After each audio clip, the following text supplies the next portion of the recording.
보케블러리의 올바른 학습법 무엇일까요? 제가 오전에 리딩 가이드 영상을 찍었는데 대부분의 학부모님들이 보케블러리의 올바른 학습 방법을 잘 모르고 가이드를 하고 계시는 경우가 많습니다. 실제로 K단계, 지원단계, 주투단계를 넘어가면서 아이들이 이 스토리 리딩을 하거나 아니면 리딩의 레벨이 안 오르는 가장 큰 이유가 보케블러리가 부족하거나 아니면 언어 규칙 및 문법이나 그래머적인 부분에서 부족한 경우가 다반사입니다. 보케블러리는 사이언스 오브 리딩에 따르면 티어 1, 티어 2, 티어 3 그룹으로 나눌 수 있습니다. 티어 1은 기본적으로 일상에서 많이 쓰는 단어군입니다. 어떻게 보면 미국의 프리K나 K, G1 단계에 배우는 가장 기본적인 단어들이 일상에서 많이 쓰는 단어군에 속하게 됩니다. 자, 티어 2는 어떤 단어일까요? 학습에 필요한 단어입니다. 회화해서 쓰이진 않지만 학습을 하기 위해서 어떤 공부, 배움을 하기 위해서 필요한 단어들이 티어 2에 속하는 거죠. 자, 그러면 티어 3는 무슨 단어일까요? 티어 3는 학문적 용어입니다. 저희가 학습을 위해서 배우는 단어와 학문적 단어는 조금 다릅니다. 생물학에 필요한 단어, 아니면 수학에 필요한 단어, 그리고 물리학에 필요한 단어, 학문적 용어로 가기 위한 단어는 좀 다른 의미인 거죠. 그런데 미국의 초등학교 1학년, 2학년, 3학년을 지나가면서 가장 기본적인 포트란 단어를 아이들이 배웠을 때 거기에 접두사나 접미사가 붙어서 익스포트나 아니면 임포트 이런 부분들의 단어로 확장이 되어가죠. 그러면 그렇게 단어가 확장이 되어가면서 접두사와 접미사가 붙으면서 단어의 뜻이 약간 변형이 되죠. 그리고 또 그 단어가 티어 3의 단어가 될 때 거기에 접두사나 접미사나 합성어가 되면서 단어가 변형이 되어가기 시작합니다. 그러면 가장 기본이 되는 단어에서 단어가 확장이 되면서 단어의 뜻을 익혀가야 되는데 학부모님이 단어를 암기식으로 배웠기 때문에 단어를 뚝뚝 떨어뜨려서 단어 암기를 시킵니다. 이를테면 포트라는 단어를 외우고 임포트는 각기 다른 단어로 가르치는 거죠. 그래서 아이들이 단어 보케블러리 학습을 할 때 그게 연계되어서 학습이 되어서 자연스럽게 확장되어서 단어 학습이 되어야 되는데 대부분의 학부모님들이 이걸 잘 못합니다. 그래서 퍼플 아카데미에서 기본형 단어를 배울 때는 파닉스 중심의 단어 위주로 가르치죠.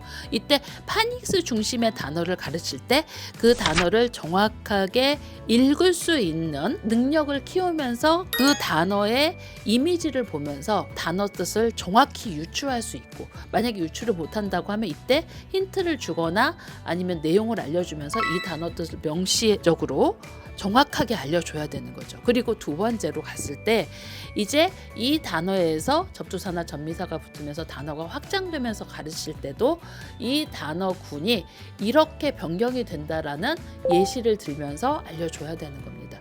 근데 이제 보통 아이들이 보케블러리 학습 방법이 교과서에 있는 보케블러리 학습, 그리고 리딩을 통해서 보케블러리 학습이 됩니다. 그럼 리딩을 통해서 보케블러리 학습을 할 때 아이가 책을 읽고 이제 책에 대한 문제를 풀고 보케블러리 문제를 풀죠. 그럼 보케블러리의 문제에 있는 단어가 이 보케블러리의 문맥상에 있는 단어의 뜻과 연계되어서 단어 뜻을 찾아봐야 되는데, 여기서도 그냥 사전을 찾아서 보케블러리 뜻을 읽으라고 하면 사전에 1번, 2번, 3번, 4번, 5번, 6번 그 단어의 뜻이 여러 개가 있는데 맨 처음에 나오는 단어 뜻으로 아이가 인지하고 그냥 쓰고 넘어갑니다. 그런데 실질적으로 책에 있는 단어 뜻은 이 단어의 원형이 아니라 뭔가 li가 붙었다던가 아니면 형용사적 단어 뜻일 가능성이 매우 많습니다. 그러면 이제 형용사로 바뀌었을 때 그 단어가 티어 1 그룹이 아니라 티어 3로 바꾸는 경우도 있고 티어 2로 바뀌는 경우도 있습니다. 그러니까 단어의 뜻이 완전 달라지는 거죠. 그래서 문맥상에서 찾아보라는 의미는 이 단어 뜻이 정확하게 어떻게 쓰였고 문맥상으로 단어를 봤을 때 이 단어가 이렇게 확장된다고 알려주려고 하는 겁니다. 그런데 보통 보케블러리는 보케블러리 문제를 풀고 보케블러리의 문제를 푼 걸 사전을 찾아서 뜻을 쓰고 예문을 쓰고 넘어갑니다. 그러면 이게 내가 읽었던 책의 문맥상에서의 뜻과 이 아이가 찾아본 뜻이 다르게 인지되었고 그 인지된 학습이 소용없게 되는 거거든요. 그런데 거기서 그냥 넘어가요. 그러니까 아이들이 점점 보케블러리 확장이 되는 게 아니라 티어 1에 있는 일상에서 아이가 쓰는 그 단어 뜻으로 모든 걸 해석하게 돼요. 그러면서 아이의 리딩 레벨이라던가 학습 레벨이 올라가지 않아요. 그래서 긴 책을 읽는 게 무의미합니다. 제가 요즘에 낮춰서 읽기라는 소리를 되게 많이 해요. 왜냐하면 실질적으로 보케블러리를 제대로 쓸 수 있고 문맥상에서 아이가 정확하게 철자를 읽을 수 있고 그리고 내 머릿속에서 그 문맥의 흐름을 잘 파악하는 게 먼저인데 빨리 만 카운트 읽고 싶고 빨리 2만 카운트 읽고 싶고 빨리 챕터북 넘어가고 싶고 아이는 제대로 인지하지 못하는데 속도를 내서 막 아이를 몰고 가요. 그러면서 아이들이 스토리 리딩을 하게 되는 겁니다. 그런데 그렇게 넘어가도 북퀴즈에서는 90점도 맞고 100점도 맞습니다. 이렇게 넘어가다가 책을 낮춰서 읽으라고 하면 원장님이 우리 아이를 왜 그렇게 낮춰서 보지? 이렇게 오히려 반발하시는 분들이 있으시더라고요. 제가 알파벳 학습이 왜 중요한지를 계속 강조하는 이유 중에 하나가 결국은 철자를 제대로 읽어야 이렇게 단어의 확장 그리고 정확하게 단어 뜻을 아이가 인지할 수 있습니다. 근데 여기서요 한글 뜻으로 외우면 되지 않아요? 아닙니다. 왜냐하면 한글 뜻으로 그 단어 뜻을 외우게 되면 이 아이에게 어떤 확장이 되지 않고 한글 뜻과 매칭해야만 단어 뜻을 인지하게 됩니다. 영어적 사고로 단어를 인지하지 못하게 되는 거죠. 그래서 저희가 SOR 기준에서 매번 강조를 하는데 어머니들께서 아직 이 뜻이 잘 뭔지 모르시는 것 같아요.